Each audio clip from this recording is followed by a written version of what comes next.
Man, what's going on, everyone? Dude, you already know what's up. Just kidding, guys. I'm going to be very monotone in this video. JK, I'm going to be kind of happier. Just kidding, I'm going to be even normal. You guys know I like taking a look back at all the technology that pretty much has been released throughout the many years that before we were even born even. Obviously, we're doing the Google Pixel 2 today, and if you're new to my channel, I just want to say, what I like doing is looking at older technology. One, because it's so much cheaper to get, and B, it's just so much easier to access for everybody, and there's really no point in even discussing the newer things, talking about leaks. I mean, I'm still talking about them, but in the meantime, I like looking back and seeing how things change, and these phones are only getting cheaper and cheaper, and we're seeing a huge shift in the market right now of people buying used technology over newer ones. So, you know what, without further ado, let's go ahead and look at the Google Pixel 2 and see how it holds up in 2019, whether you should still buy it, whether you shouldn't, whether there's better options out there. Let's just jump into it, okay? Now, starting off, I'll definitely say that this phone is kind of dear and near to my heart, mostly because this whole Pixel line stemmed from the Nexus line, which I love dearly. I had the Nexus 4. I've owned every single Nexus device. I've owned almost every single Pixel device except the newer, the Pixel 3, whatever, but I'll tell you, the Nexus line was super amazing, and I loved it just because of the software updates alone. I'm a huge person who's overweight, but I'm also a huge fan of just the software updates. That's why I heavily like iPhones and iOS, because they support their devices for a long time. And that Google did that with the Google Nexus line, but then they kind of stemmed that over to the Google Pixel line. So Pixels are Nexuses in a way. They share the same bloodline, but I'll definitely say that on the exterior is one thing that might draw a lot of people off, okay? Just looking around, I mean, it has a 5-inch AMOLED screen. It's 1080p. What I'll say is that the screen and the body either makes it or breaks it for you. There's not a lot of things to hate about it, but me personally, we're going in this trend of bezel-less designs, and it really shocked me when Google actually made their Pixel 3, the regular one, with almost the same size bezels as the Google Pixel 2, which was kind of interesting. The Google Pixel 2 XL is a whole different body though. It's a whole different design. Well, not completely, but they really shrunk down the bezels on it. But with the Google Pixel 2, the one we're looking at right now, I'll definitely say that the bezels could have been smaller. This was released in 2017, so there were still a lot of devices that were slimming the bezels. And we had the iPhone 10 released then. Obviously, LG was starting to slim down the bezels too. Even Google themselves, they made the Nexus 6. That had almost no bezel on it at all. But it's still kind of weird, but it is what it is. What are we going to do? Go back in time and change it? So like I said, the body either makes it or breaks it for you. But this thing does have front-facing speakers, so that's definitely a huge plus of having that bigger bezel in the front. But I still feel like you can put front-facing speakers without necessarily having those huge bezels. But it is what it is. This phone also has IP67 dust and water resistance, so that's super cool. Looking forward, a lot of phones, if you don't have any water resistance at all, it's going to be a huge hit or miss, and I don't want you guys to really miss, you know what I mean? I'm gonna tell you right now, I've said that in every single video. It's never funny. It's never been funny one time. I don't even know why I say it. And pretty much the rest of the body is pretty straightforward. USB Type-C port on the bottom, a little bit of glass on the back, no wireless charging, which really does suck. You do have the fingerprint sensor back there too, and that's pretty much the exterior of the body, Now, actually turning it on, we have Android Pie, which is definitely an amazing thing. This phone is still getting software updates, which is awesome.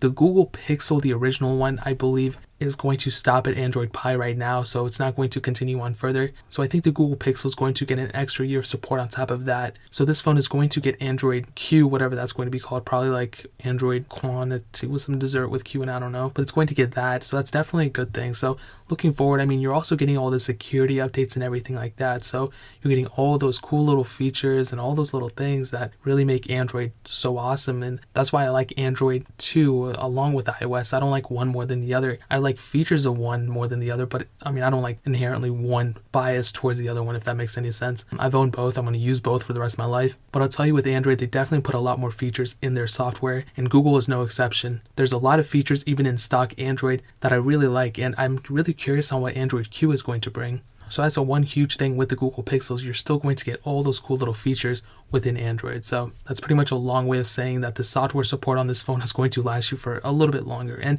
even on top of that, the custom ROMs and everything that are out for this, they're going to even extend the life of this phone even more. And that's something you don't get with iPhones, and that's something you don't even get with a lot of Android phones. Now that's enough about the software, which I'll bring up later too, but let's go ahead and talk about some of the hardware within it. So we have the Snapdragon 835 chipset, we have an octa-core CPU, we have the Adreno 540 GPU, and we have 4 gigs of RAM. Okay, now what does this all mean? This pretty much means that this device is set. You won't even have to worry about the performance. Most likely, there's still a lot of phones out here that are still being released with not the same exact specs as this, but somewhere around this ballpark. And there's really no point in even like going one step further, because there's no point in spending over like $800 on an Android when this phone or a phone in this caliber can still do what you need it to do. I mean, I'll give you an example. I had a OnePlus 3T or OnePlus 3 here not too long ago, and I was messing with it. I'm like, man, this thing is still super powerful. The phone was released like years ago, at least like in 2016 or something, even probably earlier than that. And that phone is very, very capable, and you can play with it, you can mess with it, anything you want to. I mean, it's not the fastest thing in the world. There's definitely some skip frames here and there in the animations,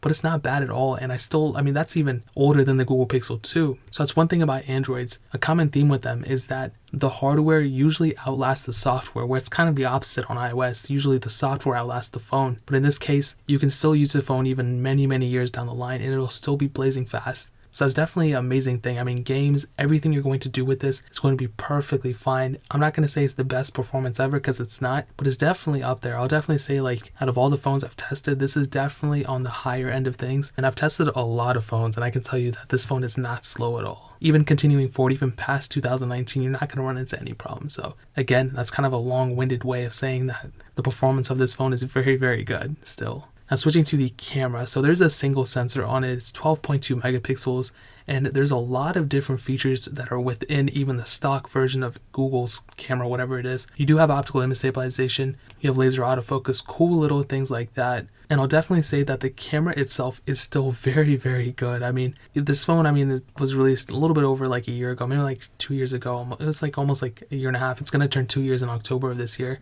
And I really don't see any problem with this camera. I mean, like I said, I'm not like a huge like photographer or anything like that. I know I have this YouTube channel, but I'm not like a huge like person who's into cameras that much. And from the looks of it, it looks like a very, very good camera. It's up there even past all the Samsungs that I've tested. There were a lot of people who said that, oh my God, this is the best camera of any phone. Even still, that's still rated really, really high. And maybe that's the case, maybe it's still extremely good. So I'll definitely say that this camera on the back is very, very good. You can shoot 4K, 30 frames per second, 1080p at up to 120 frames per second. I really wish there was a 4K at 60 frames, but it is what it is. What are we going to do? Complain to Google and make them change it now? Obviously, they're not going to do it. So that's pretty cool. Now, one thing that I saw with a lot of the front camera selfies that people were taking, it's an 8 megapixel sensor, by the way, but people were saying that the software was really enhancing the camera, and I can definitely agree with that. I don't really take too many selfies because I'm super ugly and my voice kind of makes up for it. But I'll definitely say that the front camera, both cameras on this thing are super, super sick. You're not going to have any problems as long as you're not comparing it side by side to like a freaking like DSLR camera or something. You probably won't care. But even then, sometimes the Google Pixel can really surprise you. Now, moving on to battery life, this is one thing where it's kind of strange because, this phone has pretty much hit every single category pretty well. But when it comes to battery life, I think it's kind of in the middle. It's not amazing, it's not horrible, it's really in that middle standpoint. So it's a 2,700 milliamp hour battery, and from that size, they could have put a little bit of a bigger battery in it, if it's personally my opinion. I would have loved to see a 3,000 milliamp hour battery. That doesn't mean too much, but you do have to kind of remember that, we've seen upgrades in every single way. The cameras, the performance, it's never like a persistent upgrade with the battery for these phones. And I always want to kind of hit on the battery life the most because I feel like that's the most important thing to me. So what I'll tell you is the battery life, it kind of makes up for it because it's on stock Android and it really doesn't have like all these little things running in the background like LG's UI. LG's UI is pretty clean, but like TouchWiz, that's a pretty heavy user interface. That's a pretty heavy software. But with Google, they keep their stuff pretty minimal. There's not a lot of stuff going on in the background. So what I'll definitely say is that the battery life kind of makes up for it in terms of the software. The battery size is pretty small, so it's never going to be like a 5-day phone or anything. No phone's like that. But if I took my usage on my iPhone 10 right now, put it on the Google Pixel 2, I would probably be able to end the day off, but I feel like I would definitely have to be near a charger in order to actually fully get through the day with it, or I'd be on like 5 or 10% by the end of the day. It's definitely not horrible battery life, but if you want to make this phone last longer than it needs to, or as long as if you're a heavy user, you might want to be around a charger sometimes, if you know what I mean. So that's pretty much that. Now, some other notable things to note. Like I said, this phone does have IP67 dust and water resistant, super, super cool and super necessary looking forward. It doesn't have any wireless charging, like I said, so that kind of sucks, I'm not gonna lie, but it is what it is. You also have the fingerprint sensor on the back, super cool. Nice bright AMOLED screen. You have the front-facing speakers. And honestly, like, I don't remember which phone I said this about. Maybe it was the Google Pixel 2 XL last year. If you guys remember which phone I said this to, leave it in the comment section below. But I named some phone last year like the safest Android you could buy, and I would probably say that this is definitely a top competitor. And one thing to keep in mind, I mean, I'll tell you like this, okay? The new phones that are coming out, they're over $1,000. You know, there's tons of phones being released that are super, super expensive. And you can buy the Google Pixel 2. You know, before I even tell you, last year these phones were selling for around the $350 mark, especially over $300. I'm talking like even like mid last year, a little bit before the Google Pixel 3 launch. I'm not talking like in January of last year. I'm talking about like probably like June, July. These things were selling for around that $300 something mark. And even after the Google Pixel 3, I bought my Google Pixel 2 for like $310 maybe. But now the average price for them selling is around the $250 mark. So there is quite a bit of difference and the depreciation that happened even within just the last couple months ago. So what I'll tell you is, looking at this phone right now, it is a very, very solid phone.